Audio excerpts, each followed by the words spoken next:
Hey everyone, my name is Evan Riddick. I'm the Public Safety Chair for the Philadelphia Youth Commission, and welcome to the Conscious Party. Okay. Greetings. This episode of the Conscious Party, we're here with Miss Alandra Abrams. And Alandra and I go back a few years to Tilden Middle School, my first school that I actually taught at, and you're still there? I'm still there, 22 years later, and I'm still there. Okay. And tell us a little bit about some of the projects and some of the things that you're involved in. Okay, at Tilden Middle School, officially I'm the music teacher in music Okay. technology, so I do a lot with students with music. I have general music classes, I teach a guitar class, a keyboard class, I have 2 choirs that I teach there, and drum and drill team, and I also coach track, and I just finished the basketball season, my first time doing that. But I do whatever I can to make myself available for our students at Tilden Middle School. And outside of Tilden, I'm a part of the Cops and Kids program at the 12th District.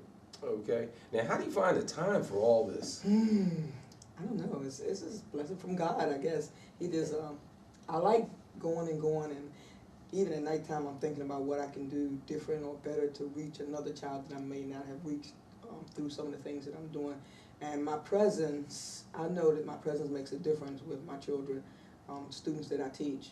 Okay. And I want to be able to reach students in any way possible, and by all means. All right. Now, what created your love of basically working with young people?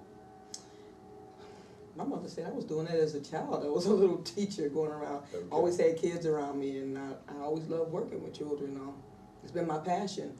And I had the opportunity not to be in an urban school, but to be in a better school. But I chose this because I saw where I was making a difference in kids and how I was able to create and change lives and give them opportunities and choices that they wouldn't necessarily have.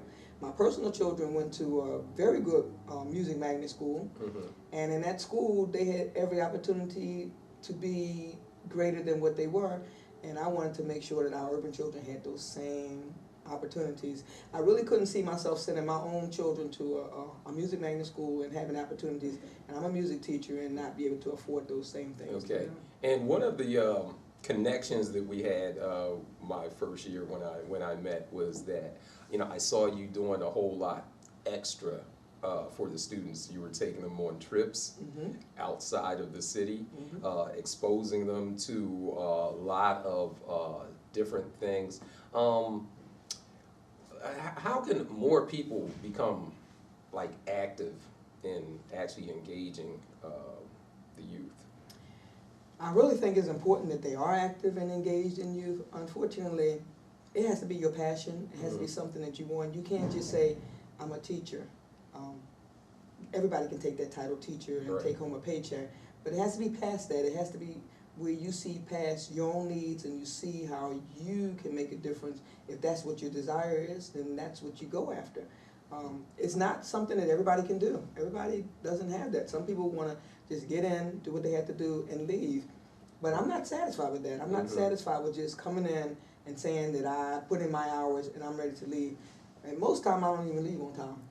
6:30, I'm walking out with the custodians at the end of the day. But it's so important that we take on that role because parents can't do but so much. And in this society where we have mostly parents are working and children don't have the same opportunities that we may have when we were younger, where your parents were there and they supported you and everything. And a lot of times it's not because they don't want to, sometimes they just can't. So we have to step in and be that buffer and that one to enable those children to go a little bit further and to encourage them. Right. Yeah, and one of the things that I did notice is that when I first started working with children is that you have to be real. If you are not, if you don't have that compassion for them, they're going to feel it, and no matter how good a teacher you are, you're not really going to connect. Okay, they will give you that little bit of extra, and in addition, I call it respect when they ask you questions. Questions that maybe you may hope that they ask their parents, but they will come to you because they understand that you do have that empathy for them. So tell me a little bit about your ministry Okay, yeah. Well, at my church, I play my trumpet, and I had a pocket trumpet, and then I have a bigger trumpet. But I've been playing that for years. I actually, French horn was my major, but I changed over to trumpet because it was a louder piece to play with the group. So I perform with them, and when we travel, when we go to conventions, I perform with them. We all, GMAC, I don't know whether you heard of that. That's a gospel group. I perform with them occasionally, and any opportunity I get to play with my children, I will play with my children also.